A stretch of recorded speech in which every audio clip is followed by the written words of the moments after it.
This has been hard, man. I missed you guys so much. I'm so glad that we're here. Things around here are pretty dormant. The pub is, as I mentioned, we're in a temporary hiatus. We're all volunteers once again. This reminds me a lot of the first few years before we got open. And I have to ask, people would always ask, how's the pub doing? What's going on with the pub? And I never had good news. And that's what it feels like lately. I was like, well, but looking back on that is almost giving me perspective at times of like how, like what we're doing here, I guess, you know, and what God's up to, what he's been up to all along.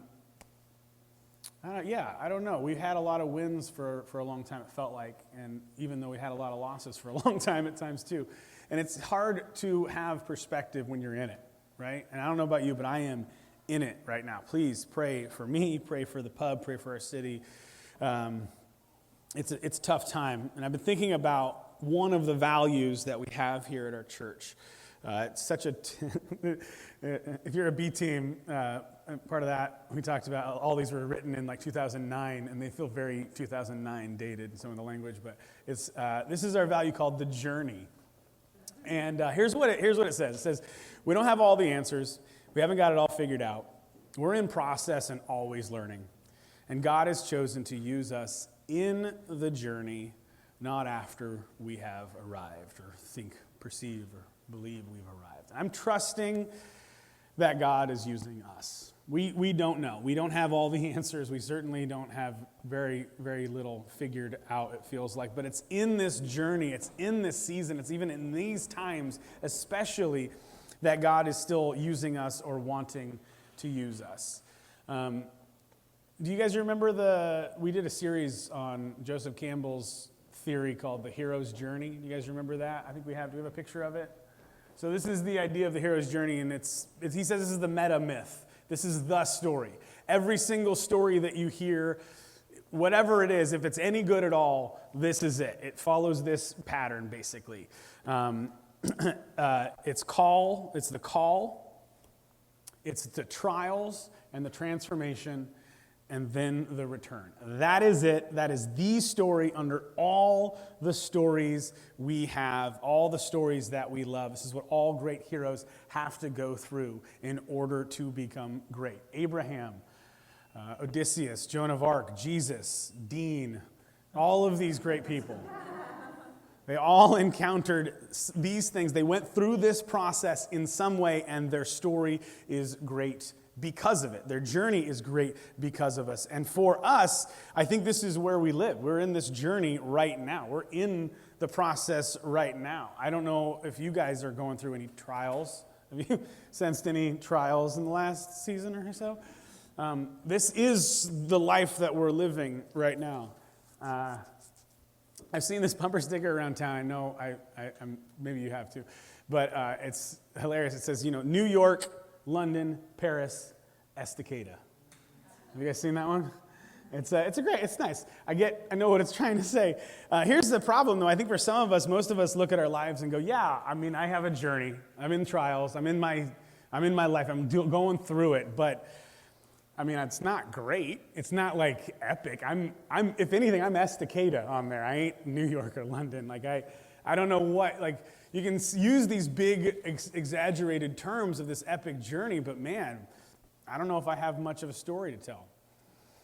I was reading a book a while back. Actually, it's a Don Miller book, and you brought up, he's written a new one. I'm excited to read that one on this. And he says this. He said, if you watched a movie about a guy who wanted a Volvo and worked for years to get it, you wouldn't cry at the end when he drove off the lot testing the windshield wipers. You wouldn't tell your friends you saw a beautiful movie or go home and put on a record to think about the story you've seen. Nobody cries at the end of a movie about a guy who wants a Volvo. But we spend years actually living those stories and expect our lives to be meaningful. The truth is, if what we choose to do with our lives won't make a story meaningful, it won't make a life meaningful either. This journey that we are on, it is our own, and it is our choices, our decisions, our desires, our obediences to God's purpose and passions that he's placed in us. And if we feel like it's just Estacada, it's our fault. And look, there's nothing wrong with Estacada. I love Estacada. I don't know if you've been to Estacada. It's a great town. That's not what I'm talking about here. If we feel that our lives are boring and the journey isn't great, it's our choices that has made it that way. And it's in these moments, especially these times when we're in pain and we're going through trial, and we're getting tested. I don't know about you, but I get less engaged. I want to just back away and be like, I want to be Homer Simpson going into the bush. Like, not for me. Let me know when things are getting better, and then I'll go out. I'm a type 7. I like to keep positive. Come on, Mo. You're just the only cheerleader I got these days, I tell you. No, I don't have that like energy to keep positive all the times, especially when we're in this pain. And if we've opted out of living, if we've opted out of engaging and fighting through it, it is our own fault. These are the choices that we have. We have some bulletins around if you want to grab them. I have notes here, some different quotes and verses on there, but this is what Khalil Gibran said: "The lust for comfort, that stealthy thing that enters the house as a guest, then becomes a host, and then a master." James Barry says, "You cannot expect to be both grand and comfortable." And James says, "Consider it pure joy, brothers and sisters, when you face trials of many kinds." Consider it pure joy when we face trials. We should be really joyful these days, all right? I don't know about you, but I should be just a big old smile, Cheshire Cat style, all the frickin' time. This has been a tough season. And if we go back to the hero's journey, if we go back, it starts with the call. What's after the call? I don't know if we have it. It's up there. Trials, right? After the call is you cross that threshold, you decide, I'm going to go on this thing that God has called me to. Boom, it's called the road of trials, the abyss. And then it leads to change, and then it leads to transformation, and then it leads to the return and all the great stories we have, right?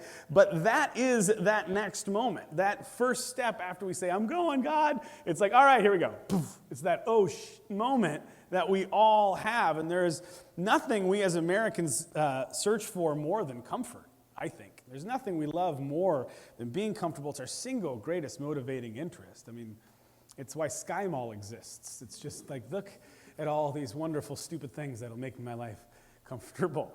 You cannot expect to be both grand and comfortable. You want to know what makes a nice trip an epic trip? Or a good person great, or a strong person, or a weak person strong? It's resistance.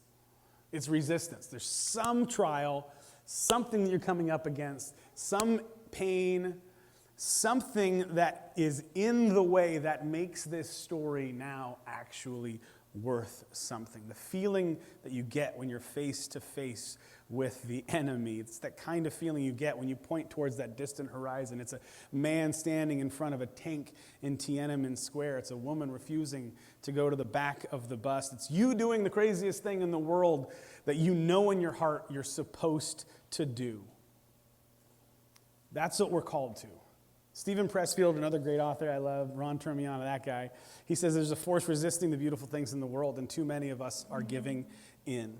This world needs for us to have courage to live a better story in the midst of the pain, in the midst of the trial, in the midst of the challenges. We have those things because that's what makes the greatest stories in the world great. It's what makes the most beautiful journeys in the world. The oldest book in the Bible, most scholars agree, is the book of Job. And that book, if you've ever read the book of Job, it's just a whole book of trials. It's just a whole book of pain and terrible, terrible things. It's almost like before God's like, hey, well, now you're going to start writing stuff down. The first thing you need to write down is it's going to get hard. Like the whole half, most of this is tough. Most of this life that we have is challenging. And maybe that's why we try so hard to avoid it, right? Maybe that's why it's so not natural to lean in to pain and trial and conflict, because life is hard. Life is painful. Life is difficult. I don't need to go searching out more. What are you talking about? I don't know, right? You know what I'm saying? I think this is that temptation that we could push back on that. Joseph Campbell writes this: they thought that it would be a disgrace to go forth as a group. Each entered the forest at a point that he himself chose. where it was darkest and where there was no path. If there was a path, it's someone else's path, and you're not on the adventure. Jesus said that he came to give us life and life abundant. And what is life but a series of ups and downs, trials and victories and successes and failures and pain? And if that's life, what's life abundant? Just higher highs and bigger lows. It's engaging. It's actually like living. And in that process, we are promised true change. We are promised true transformation. We are promised to come alive, to have true life abundance. So the question is, where's the resistance in your life? Where are you being pushed back against? Where is the challenge and the difficulty? And how are you responding to it? How am I responding to it? Things have been so hard and so unstable and so unsteady for so long, it's easy to just want to check out, to give in, to quit. Man, it's really hard to stay engaged in the middle of that pain. But this is what I've seen here, so what I'm believing is that it's in those moments, that's when God is really transforming us. It's like, it's in that time. It's not in the good times. You don't grow in your faith when things are great. You grow in your faith when things are shit. And you're like, that's when we grow. That's when we are forced to expand what God is doing in our hearts and what God is doing in our lives. And it's in these challenging moments. What is God calling you to? And I'm not saying it's, you got to move to Africa or some dramatic, massive thing, but maybe it's engaging in your neighborhood a little bit more. Maybe it's going down and helping fix bikes with Home PDX. Maybe it's calling the local school and seeing how they need a hand. Lots of people need help right now. What ways are we going to start engaging again? I guess that's the question. And this is as much for me as anything else, because I've been so tired, and it's been so hard, right? It feels like I don't know where to go from here. But God is calling us to do something, to engage in some way. He is at work. 1 John 2 says, whoever claims to live in him must walk as Jesus did. Look, don't be a good Christian. Be a good Christ. Be a good Jesus-ling. Jesus-er. Be one of them. This is what we're called to. What kind of Christ are we being? I have this image in my head of who I can be, who I believe I don't know who I want to be, right? I don't know if you have this image too. Usually that person's very fit. It's very attractive. Got less gray hair, but he's very kind. This person is engaged. This person is creative in his energies towards his kids. This person dotes on his wife and is thoughtful about his friends. This person is generous. This person is so far from who I am. That's how it feels. I don't know if you feel this too, if you have this image of who you want to be. It feels so freaking far away, and it's like, I don't even know how to start. I don't even know where do I go to get there, right? I don't know if you've ever felt that, but it's in that first step. That's the thing about the hero's journey. It doesn't matter where we're at. Once we cross that threshold, once we take that first step and we say, okay, I'm choosing to engage, the process starts. Those trials, the pain, it will come. That's the promise. But in that process, if we are walking, if we are engaging, that's when we see into transformation and we begin to actually change into that person. Once we take that first step into deciding to let the gospel shape us, that's when it happens.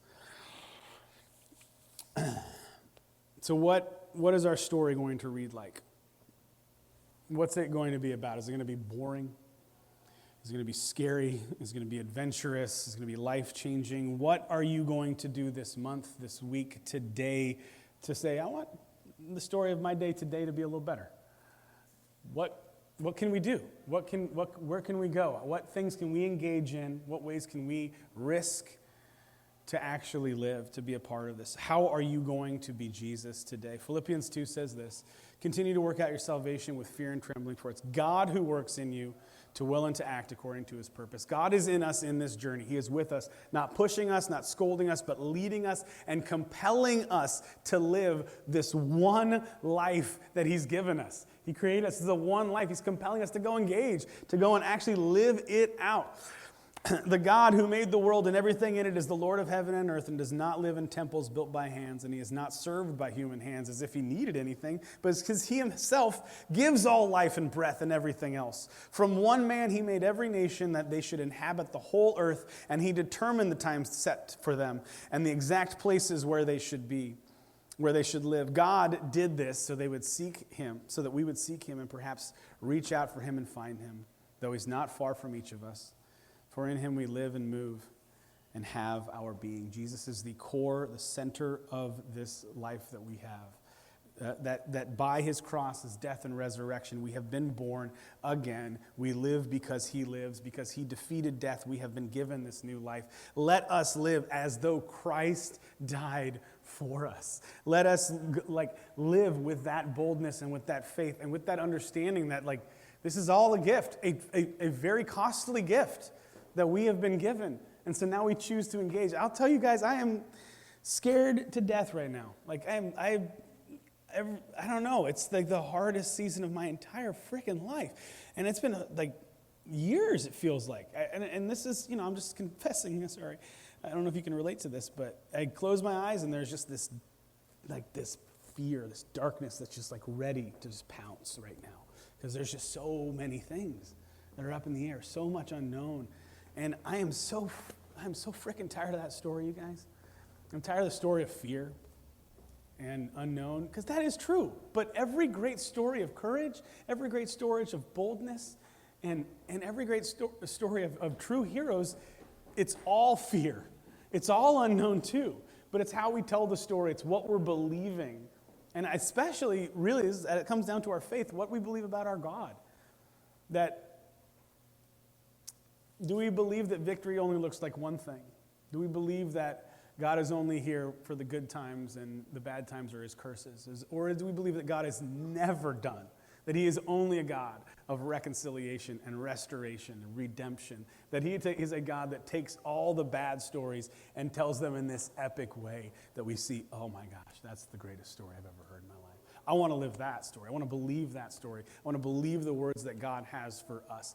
And that doesn't look like stupid blind faith or prosperity gospel stuff. It looks like I know the God that I serve. He's a God of love, a God of forgiveness, and God of grace and goodness. And if we follow him, we are going to end up in that true kingdom where we're not, there is no pain anymore, and there is no fear, but only truth, only love, only acceptance. Can I pray for you guys this morning? Jesus, we put ourselves in your hands. In the good times, in the blessings, we say thank you. And it's especially in the hard times, in the painful times, that we put ourselves in your hands, because it's that will change us. Not trying to fix it all on our own, not trying to rationalize anything, but to accept what it is that you're doing. And that is ultimately transforming us into people that are more and more like you. Whatever it is we have to learn from this season, Jesus, teach us so that we can be little Christs as we go out and engage in this world that you say is truly a gift. It's in your name we pray. Amen? Amen. Will you stand with us as we sing our... Oh, yeah, Charlie. Public service announcement. If you want to walk out here and actually have that outstanding message to stand just preach, change your life. Donald Miller just came out with a book about 3 weeks ago called Hero on a Mission. It's the first book I've ever ordered a dozen copies of. I ordered 12 copies because I deal with people who need this, but that book will change your life and put into practice everything that Ryan just talked about in a way that I've never seen anything else. Order it, Donald Miller, Hero on a Mission. Absolutely, highly recommend. That'll put tread on what this man just said. All right. Thank you, Joe. Amen. Thank you. Thank you. Let's stand and sing together.